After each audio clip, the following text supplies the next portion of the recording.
welcome to another exciting episode of Hobo Joe on the Go, coming at you live from Refugio, Texas, birthplace of Nolan Ryan, and also that major that came out in a movie and also a book.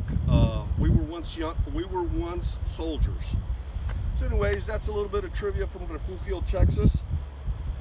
I'm going to give you some tricks and tips. I'm still doing my 300 kettlebell challenge. I knocked those out today during the day, called creasing the grade. You don't do them all at once, you do them throughout the day, so it makes it a little bit easier.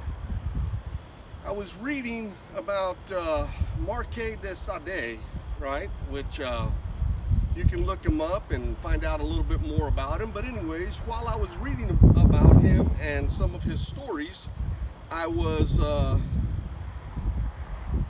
influenced to do a video about ropes and knots. Funny how that works. So anyways, years ago I was in the military, and I actually served twice, 2 different times. Just like everything else in my life, I've had to do it twice. The first time, you know, you go through the motions. The second time, you kind of get it right. Anyways, so there's 2 types of people. Those can tie a knot and those that don't. Those that can't tie a knot tend to tie a lot, like this poor guy right here.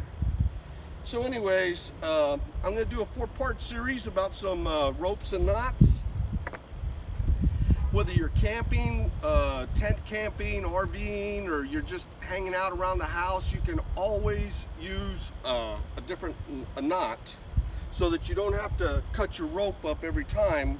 This guy used what's called a slip knot, so they're hard to take out and so forth. So today we're going to work on a clove hitch. So for a clove hitch, you're going to do 2 half hitches, and I'll talk about that later, but we're going to talk about the clove hitch. So you take this end right here, you're going to go up, over the rope, come back, under the rope. So it pulls this direction and it pulls this direction. So it's pulling tight, pulls tight, and if you want to release it, just loosen it up and you have your rope. Unlike this poor guy right here, had to cut his knot. So again, one thing I learned in the military, learn how to tie a knot. If you can't tie a knot, tie a lot. In the Army, it's a little bit different. The Navy was a little bit more lax. In the Army, they give you task conditions and standards, at least in the infantry, and you need to learn those. So